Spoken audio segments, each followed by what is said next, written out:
햄버거 가게에 가면 세트 메뉴가 있습니다. 아시죠?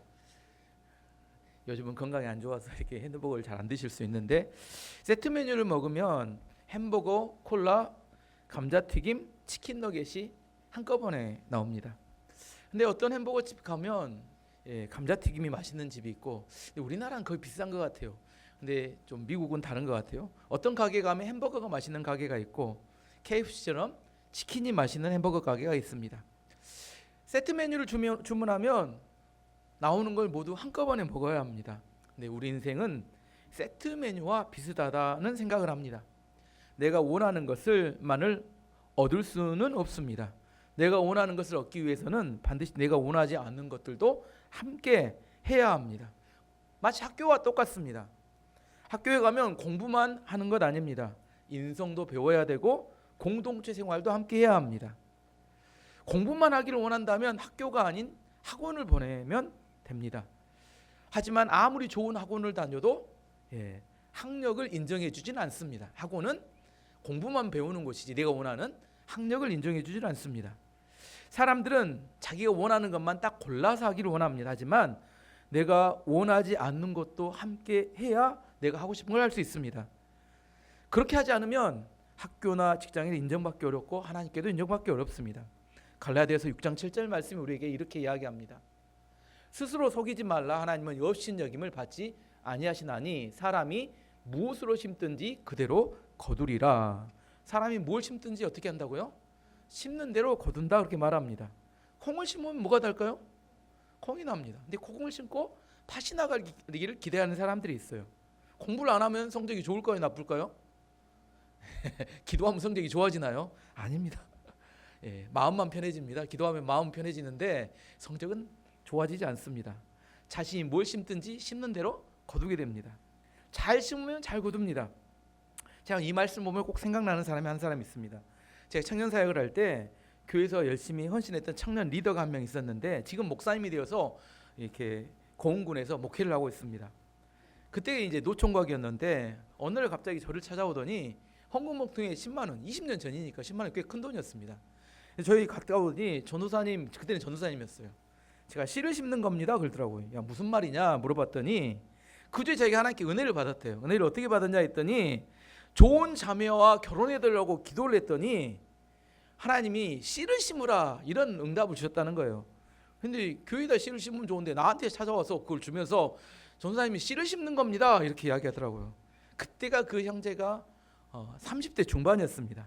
직장이 없었고 돈이 없어서 교회에서 지내는 교숙자였어요.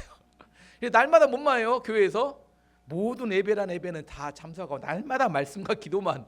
그러니까 목사가 됐겠죠. 날마다 말씀 보고 기도하고 예배하고 뭐 교회에서 있으면 같이 가서 밥 먹고 이렇게 일하고. 이분 교숙자였어요. 근데 나중에 결혼할 때 보니까 12살 띠동갑 어린 예쁘고 어린 자매와 결혼을 해서 지금 자녀가 4명인데 잘 살더라고요. 그래서 생각했어요. 아 믿음대로 되는구나. 저는 그 청년보다 믿음이 없었던 것 같아요. 직분이 중요한 건 아니고 어떻게 된다고요? 믿음대로 심으면 그게 뿌린 대로 열매를 맺는구나. 아 이게 중요해요. 지금은 시골교회지만 담임 목사로 사역을 잘 하고 있습니다. 마태복음 6장 1절에 4절까지 이렇게 이야기합니다. 사람에게 보이려고 그들 앞에서 너희의 의를 행하지 않도록 주의하라. 그렇지 아니하면 하늘에 계신 너희 아버지께 상을 받지 못하느니라. 그러므로 구제할 때 외식하는 자가 사람에게서 영광을 받으려고 회당과 거리에서 하는 것 같이 같이 너희 앞에 나팔을 불지 말라. 진실로 너희에게 이르노니 그들은 자기 상을 이미 받았느니라. 너희는 구제할 때 오른손이 하는 것을 왼손이 모르게 하여 내 구제함을 은밀하게 하라. 은밀한 중에 보시는 너의 아버지께서 갚으시리라. 하나님은 살아계신다. 그리고 우리가 은밀하게 행하는 것을 다 보고 계십니다.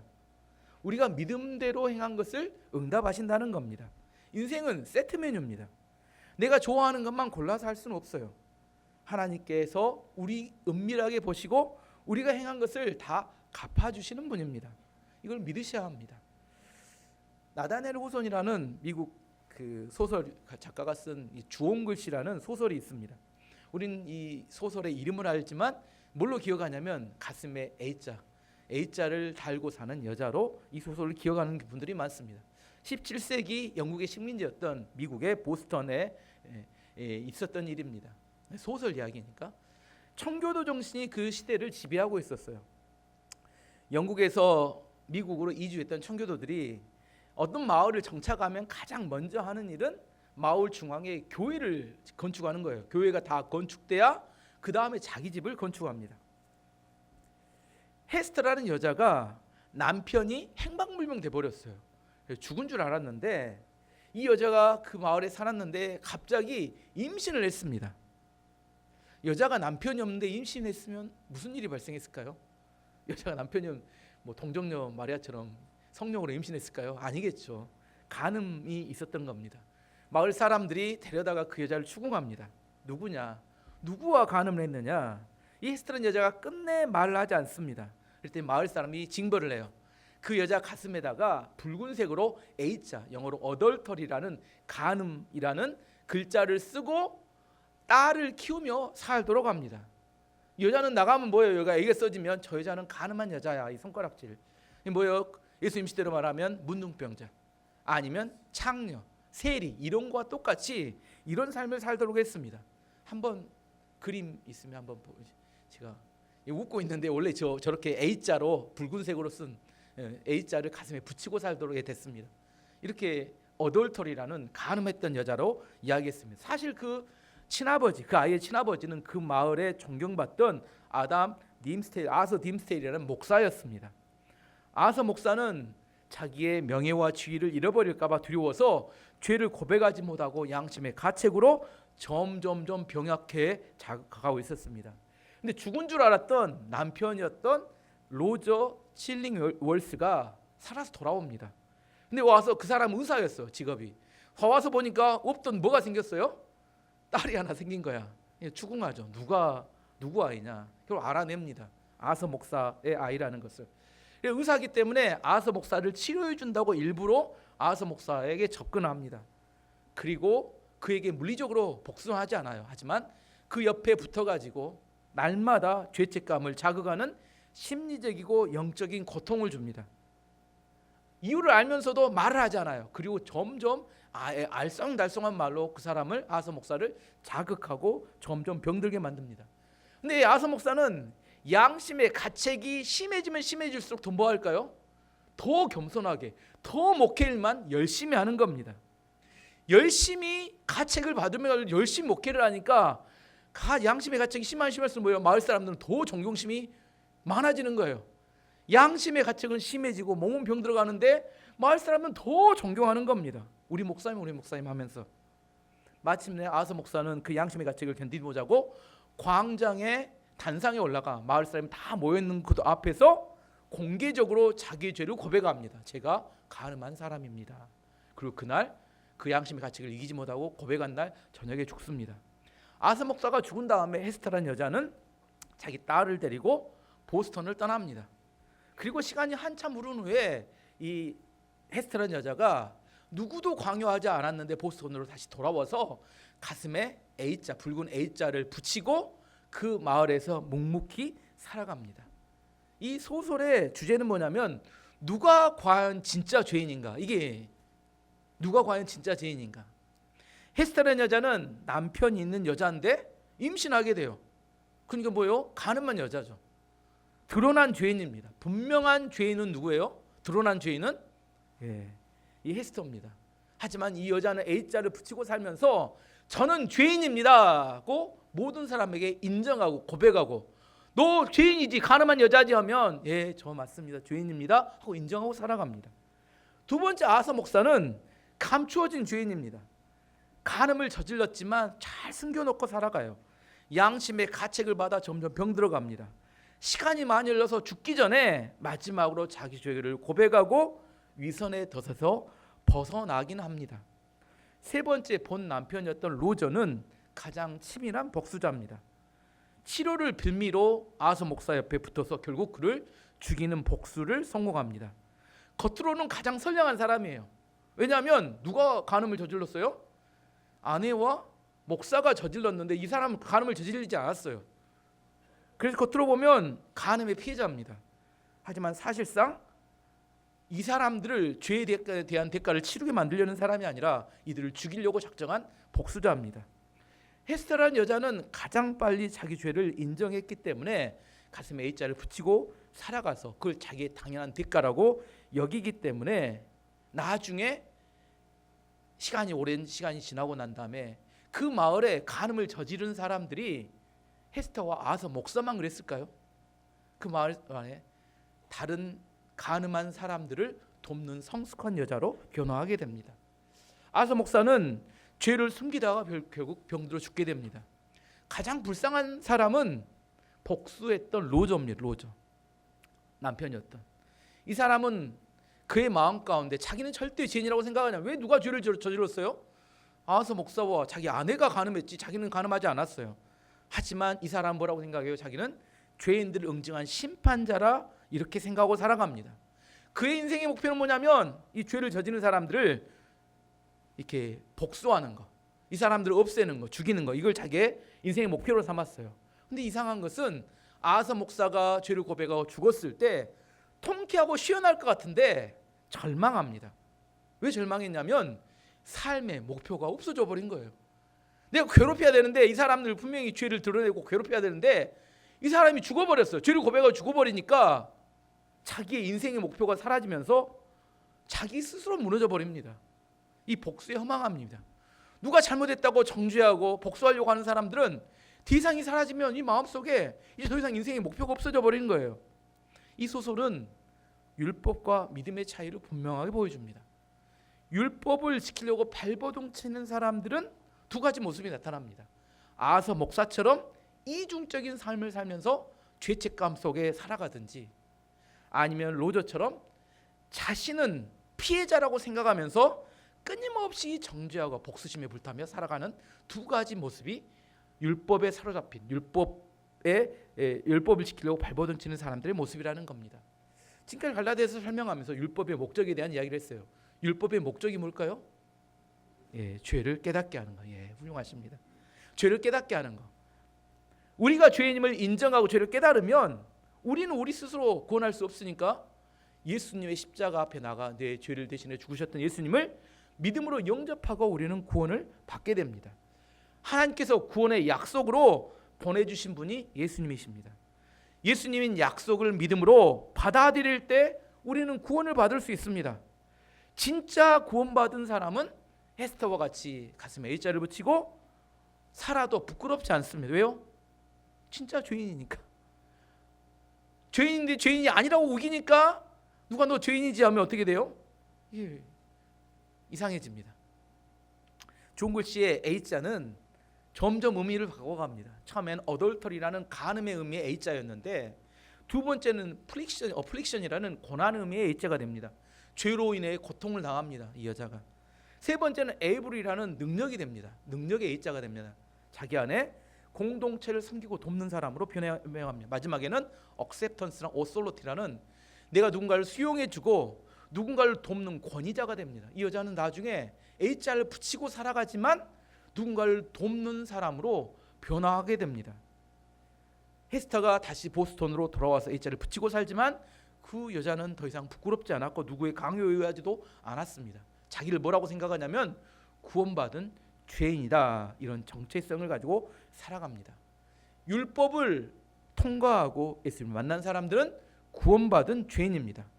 죄가 없는 게 아니라 분명한 죄인입니다. 하지만 예수님 때문에 이 세상 더 이상 부끄럽지 않습니다. 누가 여러분에게 물어봅니다. 너 죄인이지? 누가 물어볼까요? 너 죄인이 누가 물어봐요? 마귀가 물어봅니다. 날마다 저를 찾아옵니다. 마귀가 나한테 찾아와 물어봐요. 야, 너 죄인이지? 그럼 저는 뭐라고 할까요? 그래, 죄인이다. 어쩔래? 예수님이 내 죄를 위해서 십자가에서 대신 죽으셨다. 어쩔래? 이게 구원받은 죄인입니다. 죄인 아닌가요? 저 죄인 맞아요. 날 근데 이렇게 대답 안 하면 날마다 찾아온다니, 날마다 찾아와서 물어본다니까요. 죄인 아니라고 길이길이 뛰면 뭐라게요? 날마다 와서 괴롭힙니다. 너 죄인이지? 내가 알고 있다. 네가 지난 여름에 지은 죄를 내가 다 알고 있다 하고 막 사진도 보여주고 동영상도 보여주고 막 생각나게 하고 합니다. 근데 어떻게 해야 돼요? 우리 물어보면 어떻게 해야 자유로워져요? 인정하면 됩니다. 인정. 나 죄인이다. 그리고 죄인 거기까지 가면 안 됩니다. 죄인인데 예수님께서 나를 위해서 십자가에 돌아가셔서 이제 구원받은 죄인이다 이렇게 고백해야 내 안에서 자유케 됩니다. 그렇지 않으면 죄에 묶이게 됩니다. 사도 바울이 오늘 본문에 보면 믿음과 율법을 설명하기 위해서 아브라함의 두 아들에 대한 이야기를 합니다. 첫 번째 아들은 이스마엘이고 두 번째 아들은 이삭이었어요. 두 사람의 공통점, 이삭과 이스마엘의 공통점은 아버지가 같다는 겁니다. 아브라함입니다. 차이점은 어머니가 다르다는 거예요.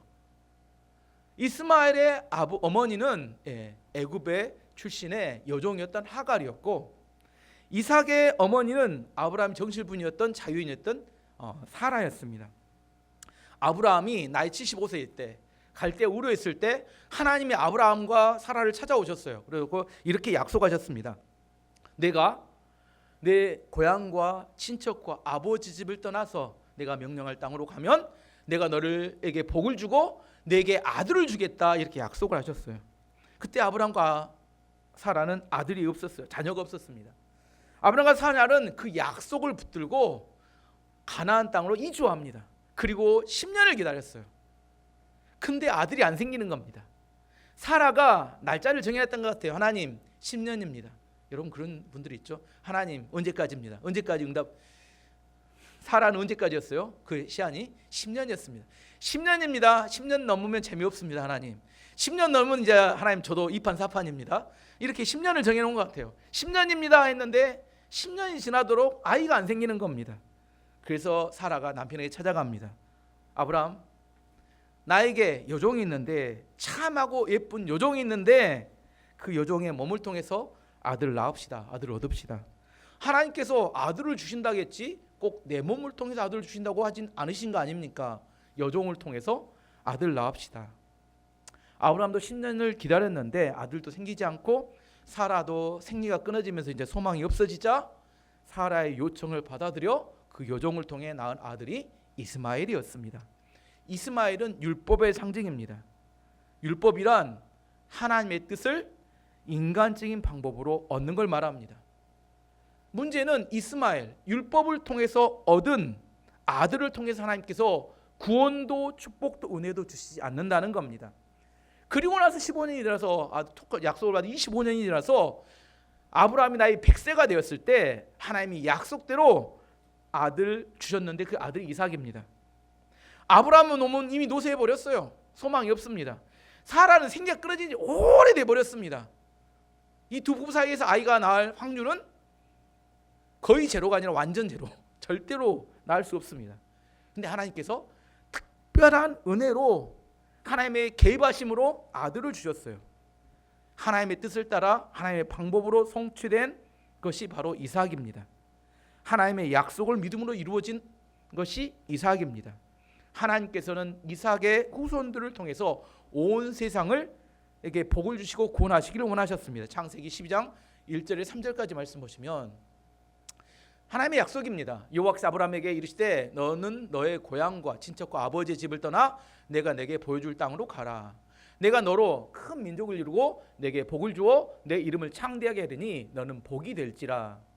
너를 축복하는 자에게는 내가 복을 내리고 너를 저주하는 자에게는 내가 저주하리니 땅의 모든 족속이 너로 말미암아 복을 얻을 것이라 하신지라.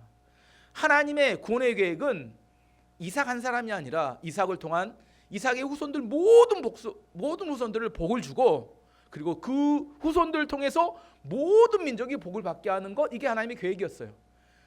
근데 사람의 방법으로 낳았던 이스마엘은 이 축복의 통로가 될 수는 없습니다. 이삭만이 이 축복의 통로가 될 수 있어요. 하나님이 우리를 선택하신 이유는 우리 자녀, 우리 대대손손이 후손들 그리고 모든 민족이 축복받도록 하기 위해서 어떻게? 인간의 노력이 아니라 하나님의 약속을 믿음으로 구원받도록 하신다는 거예요. 이게 하나님의 구원의 방법입니다.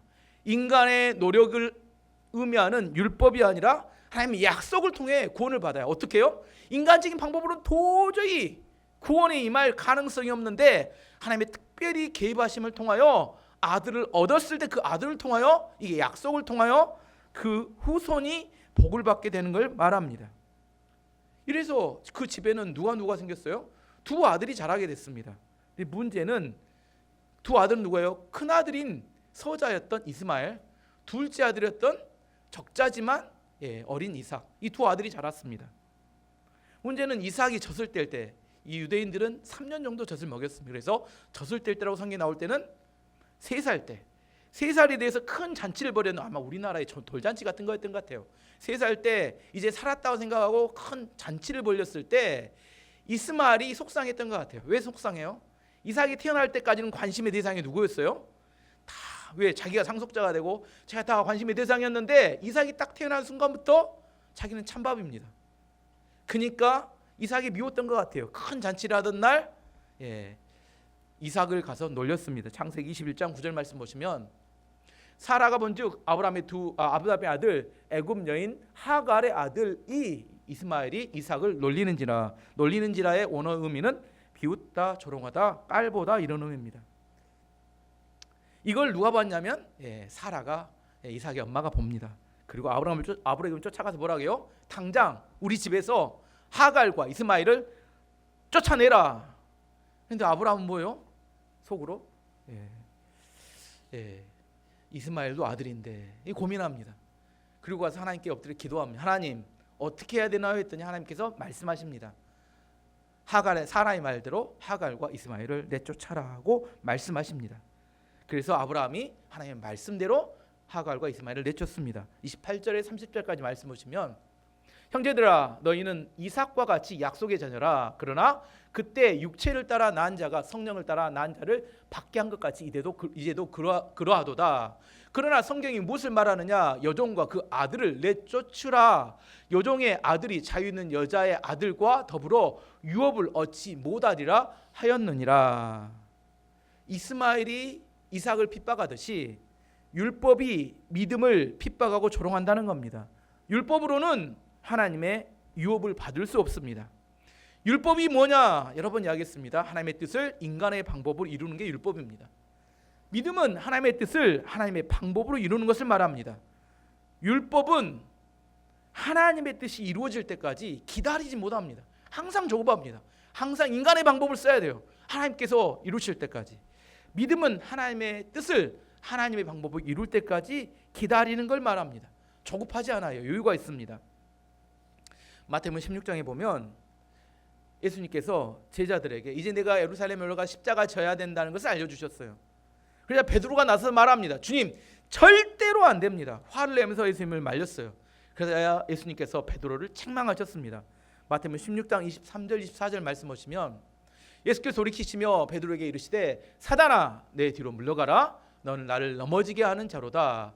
내가 나 하나님의 일을 생각하지 아니하고 도리어 사람의 일을 생각하는도다 하시고 이에 예수께서 제자들에게 이르시되 누구든지 나를 따라오려거든 자기를 부인하고 자기 십자가를 지고 나를 따를 것이니라.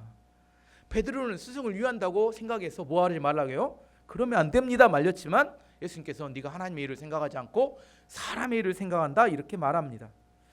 예수님께서 십자가를 지시는 게 하나님의 일인가요? 아니면 사람들 모아서 로마 군대와 전쟁하는 게 하나님의 일인가요? 뭐가 하나님의 일이에요? 십자가를 지는 게 하나님의 일 맞죠? 근데 실제 상황 들어가면 헷갈립니다. 이게 지금 여기 우리는 성경을 보면 명확한데 실제 상황에 딱 들어가면 야, 십자가를 지는 게 맞아? 아니면 사람 모아서 군대로 전쟁하는 게 맞아? 실제로 보면 이게 멈춰 헷갈립니다. 베드로 입장에서 보면 예수님을 3년 동안 쫓아다녔어요. 왜? 예수님이 왕이 되면 자기도 한 자리 할 거다 이런 생각이 있었는데 예수님이 매가리 없이 뭐 한다고요? 십자가 진다고 하니까 마음속에 실망이 됐던 것 같아요. 예수님 절대로 하면 안 됩니다 안에는. 그러면 제자리는 어디 갑니까? 이런 이야기가 포함되어 있는 그런 이야기입니다. 예수님이 그래서 이야기하십니다. 누구든지 나를 따라오려거든 자기를 부인하고 자기 십자가를 지고 나를 따를 것이냐. 인간적인 방법으로는 하나님의 구원이 임하지 않습니다. 하나님의 뜻을 하나님의 방법으로 이루어질 때까지 이걸 믿음으로 기다려야 구원이 임하게 됩니다. 베드로 입장에서는 베드로는 예수님께서 십자가 지시는 날 뭐라고요? 제가 무슨 일이 있어도 절대 나는 배신하지 않습니다. 호언장담하고 난리를 쳤습니다. 근데 예수님이 잡혀가던 날 저녁에 베드로가 무슨 짓을 해요? 예수님을 3번 부인합니다. 절대 나는 모른다. 왜? 죽음이 두려워서. 3번 부인할 때 하고 나서 뭐예요? 닭이 우니까 같이 엎어져서 또 울고 통곡하고 난리를 칩니다.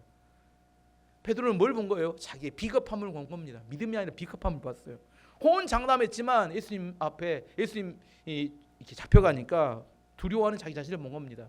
예수님께서 부활하신 다음에 이제 나는 제자로서 못 살겠다 생각해서 그는 모든 걸 다 포기하고 갈릴리로 물고기 잡으러 갑니다. 근데 밤새도록 물고기를 한 마리도 못 잡았어요. 예수님이 근데 오셔가지고 베드로에게 물어봅니다. 내가 다른 이 모든 사람들보다 나를 더 사랑하느냐 이렇게 물어봤어요.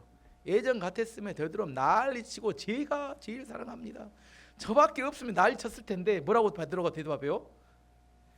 주님을 사랑하는 줄 주께서 아십니다. 이렇게 자기는 잘 모르고 누가 한다고요? 주님이 아십니다. 왜 이렇게 이야기했을까요? 이제 힘이 다 빠진 겁니다. 왜 그랬을까요? 공개적인 죄인이 된 겁니다. 공개적인 죄인이 됐어요. 누구나 다 아는 세 번 부인하고 난 다음에 이제 공개적인 죄인이 되니까 더 이상 큰 소리 치지 않아요. 저는 죄인입니다. 인정한 겁니다. 그때서 예수님이 뭐라고 이야기하세요? 네가 이제 내 양을 치라고 사명을 맡기세요. 언제가 진짜 우리의 삶이 드러나냐면, 언제가 주님이 우리 가운데 인정하시냐면 내가 죄인인 것을 인정할 때, 우리가 정말 예수님께 인정받을, 내가 정말 예수님께 쓰임받을 그때가 된 겁니다. 아직 아서 목사처럼 다 포장하고 있을 때, 아닌 것처럼 할 때, 그때는 아니에요. 우리가 누구냐면 구원받은 죄인인 겁니다.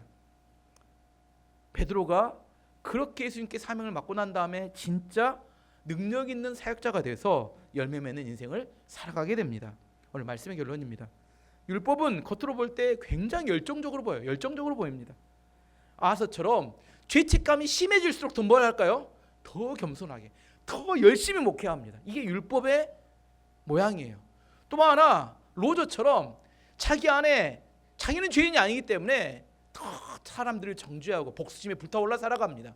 그래서 율법의 메인 사람들의 겉모습은 뭐예요? 열정적입니다. 하지만 진짜 능력은 자기의 죄를 인정하고 십자가를 신 예수 그리스도를 붙드는 헤스터처럼 살아갈 때 진짜 능력의 삶을 살 수 있게 됩니다. 우리는 예수님의 십자가의 은혜를 믿음으로 구원받은 하나님의 자녀입니다. 구원받은 죄인입니다.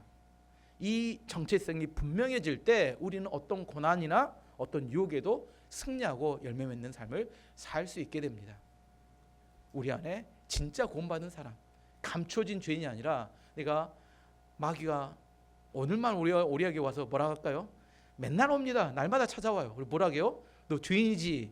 이 이야기에 넘어가지 마시고, 이 이야기 흔들리지 마시고 믿음으로 잘 대처하시고 승리하시는, 그래서 열매 맺는 교회 성도가 되시길 축원합니다. 자, 함께 기도하도록 하겠습니다. 우리는 구원받은 죄인입니다. 부인하고 거절할 수 없습니다. 그렇기 때문에 예수 그리스도가 필요합니다. 율법을 통과했다는 것은 내가 죄인이라는 사실을 인정하는 걸 말합니다. 죄인이 아니라고 우기면 우길수록 마귀는 더욱더 우리를 괴롭히고 우리의 죄를 드러냅니다. 주님, 우리가 죄인입니다. 그렇기 때문에 예수 그리스도를 의지해서 믿음으로 구원받는 하나님 자녀가 되기를 원합니다. 그런 은혜와 그런 정체성을 가지고 또 믿음으로 승리하며 어떤 고난이나 유혹기도 이길 수 있는 교회와 성도가 되게 해달라고 이제 다 함께 기도하도록 하겠습니다.